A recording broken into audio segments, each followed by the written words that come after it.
Die 7 Wunder von Jesus, das sieht man an Ostern, hat 7-mal Blut geschwitzt für dich und mich. Und es ist die größte Botschaft, die es gibt, weil die Wunder von Jesus verändern unser Leben für immer. So, das Thema von heute heißt die 7 Wunder von Ostern oder die 7 Wunder von Jesus. Weil Ostern hat so 7 spektakuläre Wunder, was Jesus vollbracht hat in unserem Leben. Und ich beginne mit einem Bild, das man sehr oft auch vergisst, und zwar die 3 Kreuze. Jesus hängt in der Mitte und links und rechts waren 2 Verbrecher. Die hatten Namen. Der eine heißt Dismas und der andere heißt Gestas. Dismas und Gestas. Gestas war, der gesagt, du bist verflucht und du hast verdient, Jesus. Der hatte kein Erbarmen. Und Dismas hat gesagt, Jesus, wenn du heute in das Paradies gehst, dann bitte denk an mich. Und Jesus sagte, noch heute wirst du mit mir im Paradiese sein. Und eines Tages kommen wir in den Himmel und da werden ganz verschiedene Menschen da sein. Und eines Tages wirst du dem Dismas begegnen. Sagst du, Dismas, erzähl mir deine Geschichte. Warum bist du im Himmel? Sag mal, Dismas, wann wurdest du getauft? Gar nicht. Wann hast du die Bibel gelesen? Was ist das? Hast du einen Glaubensgrundkurs gemacht? Nee. Ja, warum bist du dann da? Und in diesem Gespräch hört ein Engel das und der Engel kommt und sagt, du, irgendwas ist falsch gelaufen, wieso bist du da? Und Dismas sagt, ich weiß es nicht. Ich weiß es wirklich nicht. Und der Engel ist verzweifelt, holt den Supervisor-Engel und sagt, du, wir haben ein Problem, das ist ein falscher Typ da. Und der Supervisor-Engel stellt Dismas die Frage, jetzt habe ich 3 Fragen, Dismas. Erstens, glaubst du an die Gerechtigkeit des Glaubens? Dismas sagt, was ist das? Noch nie gehört. Zweite Frage, glaubst du an die heiligen Schriften der Bibel? Dismas sagt, was ist das? Noch nie von dem gehört. Und der Supervisor-Engel fragt, warum bist dann du, mit welcher Begründung bist du im Himmel? Und Dismas sagt, ich weiß es nicht. Ich weiß es wirklich nicht. Und Tränen laufen runter und Dismas sagt, ja, der Mann in der Mitte vom Kreuz hat gesagt, ich kann kommen. Darum bin ich da. Das ist das Evangelium. Du bist nicht im Himmel, weil du die Bibel liest, weil du getauft bist, das sind alles coole Dinge, sondern weil er hat gesagt, willkommen zu Hause. Und ich möchte auch ganz kurz, dass wir innebleiben, das ist Gnade, das kannst du nicht verdienen, dass wir Gott für dies sagt, du kannst kommen, einen Applaus geben. Du bist da, weil er hat gesagt, du kannst kommen. Du kannst kommen. Das ist alles. Also, das ist alles in unserem Leben. Ich möchte euch nicht mit dem motivieren, dass alles keine Rolle spielt, aber das Evangelium ist Gnade. Du kannst nichts hinzufügen. Die schlimmste Sünde, die Menschen begangen haben, dass sie Jesus umgebracht haben. Und die beste Botschaft, die dem Planeten geschehen konnte, ist Jesus, dass er gestorben ist. Und das Schlimmste und das Beste ist die Spezialität Gottes. Er dreht immer das Schlimmste in das Beste. Vom Minus in Plus. Vom Tod zu leben. Das heißt, deine Dummheit und deine Sünden und deine Verknorkstheit dreht Gott in ein Wunder. Das ist Ostern. Was tot ist, wird lebendig. Was Minus wird, wird zum Plus. Gott kann Wunder vollbringen, mehr als du dir jemals vorstellen kannst. Das ist die Osterbotschaft. Eine Hoffnung, die die Welt nicht hat. Ein Frieden, den die Welt auch nicht verstehen kann. Ich gehe zum Kreuz. Es hat 7 Punkte, wie man beim Kreuz erleben kann, wie 7-mal hat Jesus Blut vergossen. Ich beginne mit Punkt Nummer 1. Der blutige Schweiß im Garten Gethsemane. Jesus trägt unsere Schuld. Lukas 22, Vers 44. Aber er war von Angst erfüllt und betete noch heftiger. Hier gibt es ein paar Dinge, die musst du dir rausstreichen, weil das ist Theologie. Er hatte Angst erfüllt und betete noch heftiger und kämpfte so sehr, dass sein Schweiß wie Blut auf die Erde tropfte. Hier in diesem Text ist jüdisches Verständnis drin. Und zwar folgendermaßen, Jesus hat gebetet, Vater, kann dieser Kelch nicht an mir weggenommen werden. Ein Kelch, den man eingeschüttet hatte, hat bedeutet, du musst trinken, was da drin ist. Und Jesus sagt, du kannst dir nicht immer aussuchen, welchen Weg Gott mit dir geht. Das Leben mit Gott ist kein Ponyhof, doch manchmal tut das Pony doof. Das Leben mit Gott ist nicht eine Auswahl. Und ich möchte dir sagen, es kann sein in deinem Leben, auch wenn du gläubig bist und die ersten 12 Jünger sind als Märtyrer gestorben, du kannst nicht immer den Weg aussuchen, den Gott für dich erwählt hat. Und dann sagt Jesus, wenn du das nicht auslässt und wenn du diesen Kelch nicht wegnimmst von mir und wenn das mein Weg ist, dann werde ich diesen Kelch trinken. Und jetzt gibt es in diesem Text eine ganz interessante jüdische Theologie. Wenn wir Angst haben im Westen, wenn wir Angst haben, dann beginnen wir zu zweifeln. Warum lässt das Gott zu? Habe ich was falsch gemacht? Habe ich gesündigt? Was habe ich gemacht? Und wenn man beginnt, Angst zu haben, dann distanzieren wir uns von Gott. Weil man versucht, das dann selber zu lösen, weil das, was man erlebt, will man nicht haben. Also man distanziert sich bei der Angst fast immer von Gott. Hier heißt es, Jesus hatte noch heftiger gebetet. Im Judentum, wenn du Angst hast, weißt du, was du machst? Du betest noch intensiver. Du gehst noch mehr in das Gebet, weil du weißt, wenn ich meine Knie beuge vor diesem lebendigen Gott, er kann aus dem Minus ein Plus machen. Was tot ist, macht er lebendig. Denn das Zweite, die Juden haben gewusst, wenn das der Weg ist, den Gott mit mir ausgehen will, dann ist das so. Es heißt im Psalm 23, und gehe ich durch das dunkle Tal, ich fürchte kein Unglück, egal was im Kelch ist. Jetzt kommt dieses Wort, denn was du bist, bei mir. Die einzige Zusage, die Gott dir gibt, ist nicht, du hast ein gutes Leben, dein Leben geht perfekt, sondern Gott sagt, was auch immer für einen Kelch du trinken musst, ich werde immer bei dir sein. Und das heißt, dein Stecken und Stab werden mich trösten. Und das ist das allererste, wenn du Angst im Leben hast, geh nicht weg von Gott, sondern sag, wenn dieser Kelch ich trinken muss, dann werde ich ihn trinken, weil ich weiß, der Hirte, Jesus, ist für immer bei mir. Das zweite Mal, als Jesus Blut vergossen hatte, war bei der Geißelung durch die römischen Soldaten. Es waren die Römer und nicht die Juden, weil die Römer haben anders gegeißelt als die Juden. Und auch hier wieder, Heiligung durch die Striemen. Jesaja 53, Vers 5b. Die Strafe liegt auf ihm, auf dass wir Frieden hätten. Durch seine Wunden sind wir geheilt. Jesus wurde 39 Mal ausgepeitscht. Und ich möchte ganz kurz diese römische Peitsche erklären. Das waren so Striemen, wie so ein Oktopus. Das hatte Glassplitter drin, es hatte Scherben drin, es hatte Knochen drin und es hatte auch rostige Teile drin. Und so 39, weil man hat eigentlich 40 Mal gepeitscht, aber man hat gesagt, wir gehen auf 39, falls wir uns verzählt haben. Die römische Peitschung, liebe Frauen und Männer, sah so aus, das ist der Rücken von Jesus. Und der Rücken von Jesus sah so aus.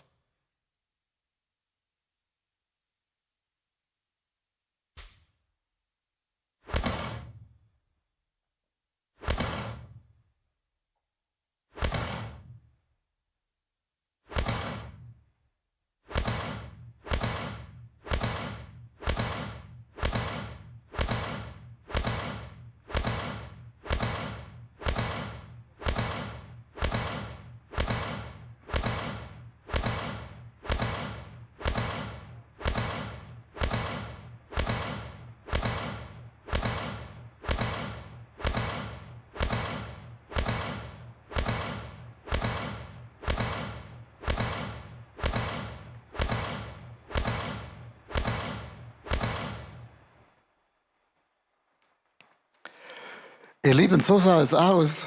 Es gab nicht eine Stelle mehr, wo der Rücken noch Fleisch dran hatte. Das war alles weggerissen. Und die Bibel sagt, warum ist dieses Bild so wichtig? Ich weiß, es ist ein bisschen unerträglich. Wir sind ja ein bisschen Veggie unterwegs.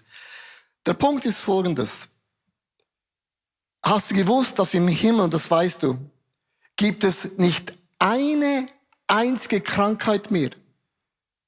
Es gibt nicht eine Stelle mehr, was noch übrig sein würde. Es gibt keinen Tod mehr, es gibt keine Krankheit mehr, es gibt keine Ungerechtigkeit mehr, es gibt kein Leiden mehr, es gibt keine Kriege mehr. Wir werden für immer mit Gott zusammen sein und er wird unsere Wunden, unsere Krankheit hat er auf sich genommen, damit wir diese Dinge, wie Gott uns sieht, nicht ertragen müssen. Alleine bei dieser Auspeitschung hat normalerweise das niemand überlebt. Du wärst da schon Game Over gewesen. Zum uns erklären, was dieser Tod von Jesus bedeutet, dass er Angst hat im Garten Gethsemane, ist voll logisch, weil Jesus gewusst, was ihn erwartet. Das hat er für dich und mich gemacht, aus lauter Liebe, damit wir nicht vor Gott diesen Penalty bezahlen müssen. Das dritte, Blutvergießen beim Tragen vom Kreuz, muss man vorstellen, mit diesem Rücken trägst du ein unglaubliches Kreuz. Jesus hat alle unsere Lasten auf sich genommen. Lukas 23, Vers 26. Auf dem Weg zur Hinrichtungsstätte begegnete ihnen ein Mann, der gerade auf seinem Feld zurückkam. Er hieß Simon und stammte aus Kyrene. Ihm luden sie das Kreuz auf und zwangen ihn, hinter Jesus herzugehen. Auch hier wieder hochinteressant eine Theologie. Warum, wenn Jesus Sohn von Gott ist, wieso hätte er das Kreuz nicht alleine tragen können?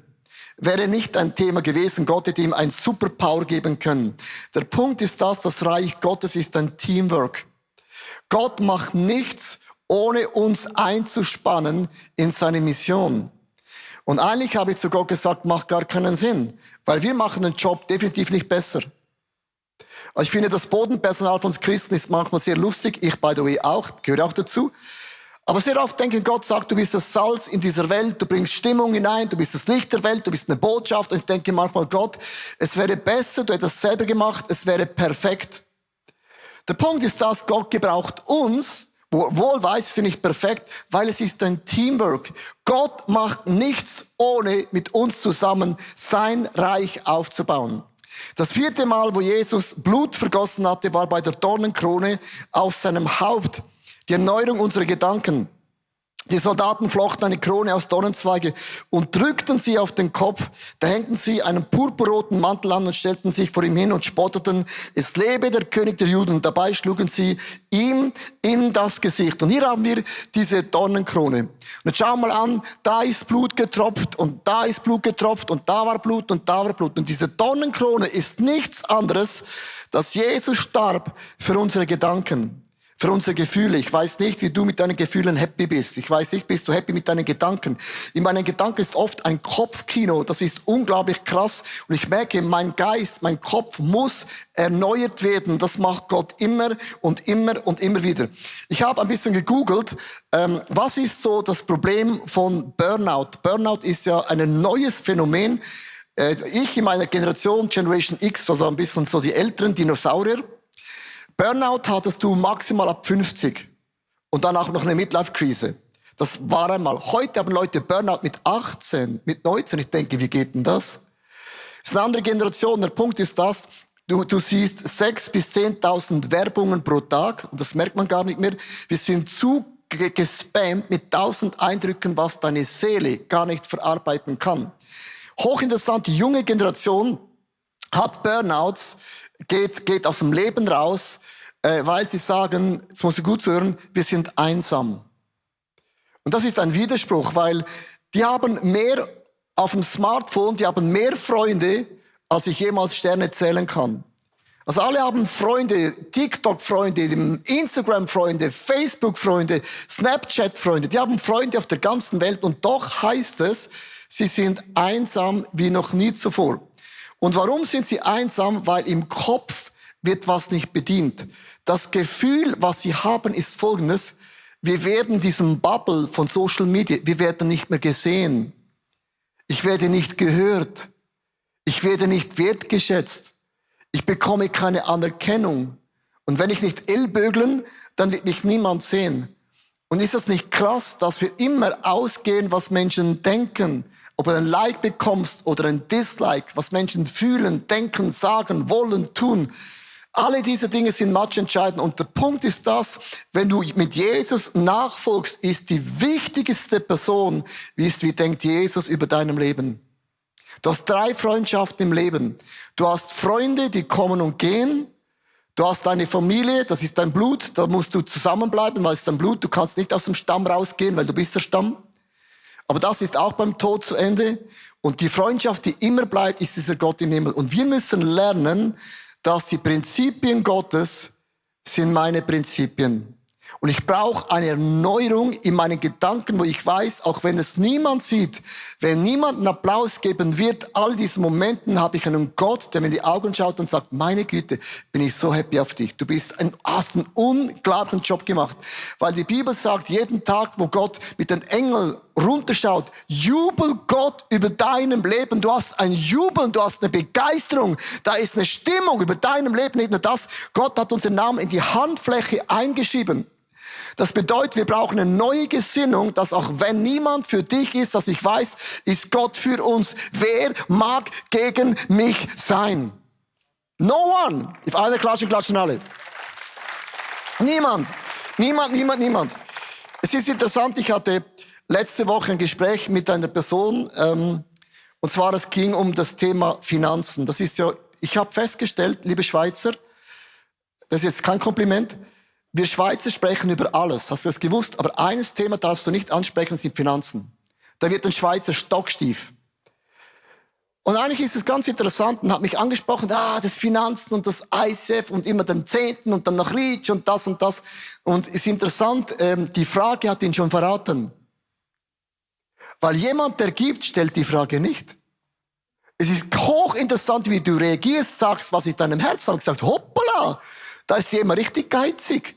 Nein, ich bin nicht geizig. Sagt du, doch, du hast dich verraten. Du kritisierst das, was dich triggert.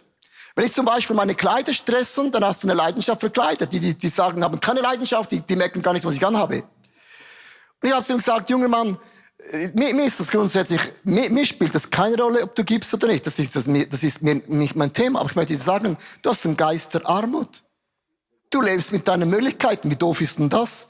Kein Christ lebt mit seinen Möglichkeiten. Und die Bibel ist voll vom Alten bis zum Neuen Testament. Du kannst ja alle Themen rausschneiden vom Geben, kannst alles rausschreiben. Aber ich bin doch nicht so bedeppert, dass ich den Segen von Gott nicht abhole. Und du merkst, wie oft haben wir einen Geist der Armut, weil wir das Gefühl haben, das ist religiös. Religiös ist nur dann, wenn du das Prinzip nicht verstehst. Und ich habe gesagt, jetzt habe ich 3 Minuten Zeit und ich werde dir 3 Wunder erklären, wo ich die letzten 5 Wochen erlebt habe. Boom, ein Boom gesagt. Und ich werde nicht aufhören, das zu empfangen, das zu nehmen und das zu leben, weil ich weiß, Gott ist der größte Geber als alles andere auf dieser Welt. Und ich möchte dich fragen, was triggert dich dann? Das, was dich triggert, das, was du kritisierst, ist dein Punkt. Ist ganz, ganz einfach. Darum ist Coaching auch so einfach. Weil die Leute verraten es ja schon ganz am Anfang in dem Sinn, was sich nervt, ist das, was sich triggert. Und die Krone bedeutet, wir müssen diesen Geist der Armut in den Finanzen, in der Sexualität. Und wir werden nächsten Sonntag eine Serie beginnen über Beziehungen. Und die meisten denken, Ehe ist ein Auslaufmodell. Und ich werde euch eine Statistik bringen, dass verheiratete Menschen sind glücklicher als nicht verheiratete Menschen. Gibt eine Statistik, auch sogar in der Sexualität. Also mit anderen Worten, wir sind doch nicht so doof, dass wir die Prinzipien von Gott nicht anwenden, drin leben, weil das ist der Geist der Armut. Und mit dem haben wir nichts mehr zu tun in unserem Leben. Amen? Einer klatschen alle. Das habe ich gelernt von Björn. Der 5. Nagel, durch meine Hände, ich bin gereinigt, was ich getan habe, check das out. Und der Nagel ganz unten, ich bin erlöst von diesen Wegen, die ich in meinem Leben gegangen bin. Das heißt mit anderen Worten, alles, was wir gemacht haben, hat Jesus vergeben. Also ich muss ganz, ganz ehrlich sein, ich bin kein Sünder mehr und du bist keine Sünderin mehr. Der Punkt ist das, wenn du Jesus in dein Leben einlädst, hast dieses Wort, ist nicht mehr dein Wort Sünde war, man hat einen Pfeilbogen geschossen im Römischen Reich und wenn es nicht getüpft hast, hat man gerufen, Sünde! So, wir haben das Ziel erreicht. Jesus ist unser Freund, unser Abba-Vater. Wir sind seine Söhne und seine Töchter, aber ich mache noch immer Fehler. Und die Fehler haben immer noch einen Einfluss. Und ich bin so dankbar, dass Gott meine Hände und meine Füße reinigt. Ich nehme euch ganz kurz mit in ein Bild, weil ich liebe das Alte Testament, weil es ist ein Sinnbild, das immer auf Jesus weist. In Ägypten musste das Volk Gottes ein Lamm schlachten.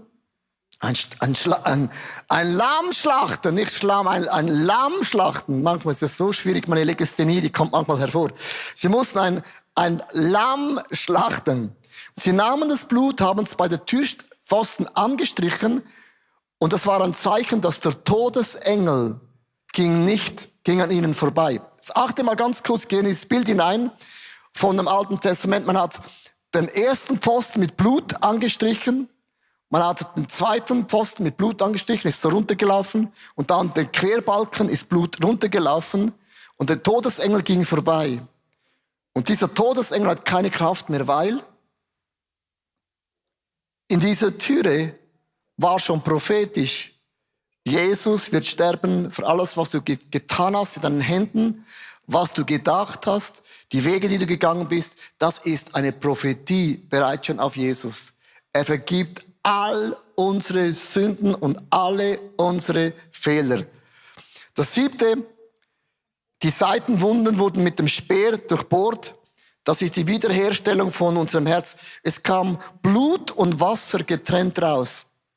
Und man sagt, Blut und Wasser kann nur getrennt rauskommen, wenn dein Herz explodiert. Ich weiß nicht, ob dein Herz explodiert für deine Frau, für deine Kinder. Da hat man auch ein schweres Herz. Aber manchmal habe ich das Gefühl, es zerreißt mein Herz. Und als Jesus an diesem Kreuz hing von Golgatha, 40 Schläge, 39 Schläge, voll geblutet, hängt an diesem Kreuz. Und Blut bedeutet, das ist Leben. Und Jesus hat gesagt, mein Herz zerreißt für dich. Es gibt keine größere Liebe, als der sein Leben hingibt für seine Freunde. Und das hat Jesus getan.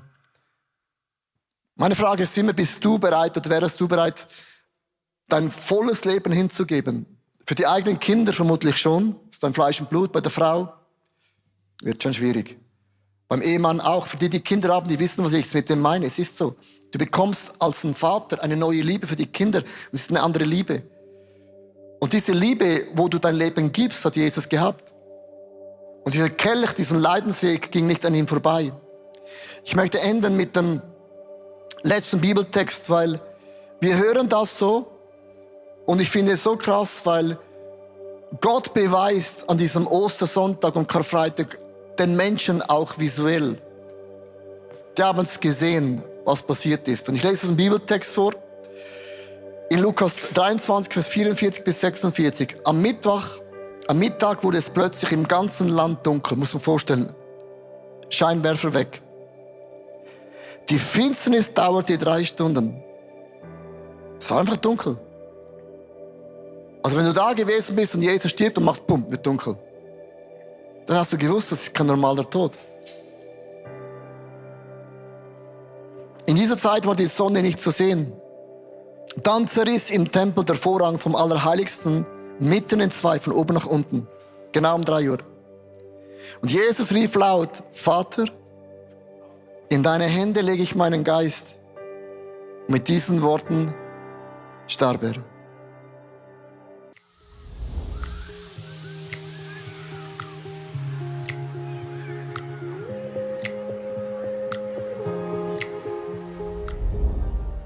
Schön, dass du dabei warst. Ich hoffe, dass die Predigt dir geholfen hat und du viele Dinge auch für deinen Alltag umsetzen kannst. Wir würden wirklich gerne mehr von dir erfahren. Vielleicht hast du Fragen, was beschäftigt dich? Dann besuch uns doch auf unserer Homepage icf.ch/connect.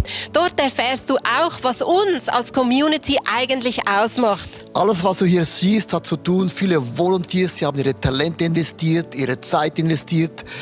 Auch ganz konkret Finanzen, weil ohne Finanzen ist das alles gar nicht möglich. Ja, und das hier ist unsere Einladung an dich, Teil von diesem Großen zu werden, was Gott tut, auch mit deinen Finanzen, weil es ist so viel Technik, es sind so viele Investments, die wir machen, dass das alles möglich ist. Und mit deinen Finanzen kannst du da einen Unterschied machen. Und noch eine kleine Sache, abonniert den Kanal, macht einen Daumen hoch, schreibt was in den Kommentar rein, weil es wird uns helfen, dass Leute plötzlich von dieser Sendung hören, weil wir wollen ja die beste Botschaft rausbringen an Menschen, die noch nie von diesem Gott gehört haben. Also, bis zum nächsten Mal.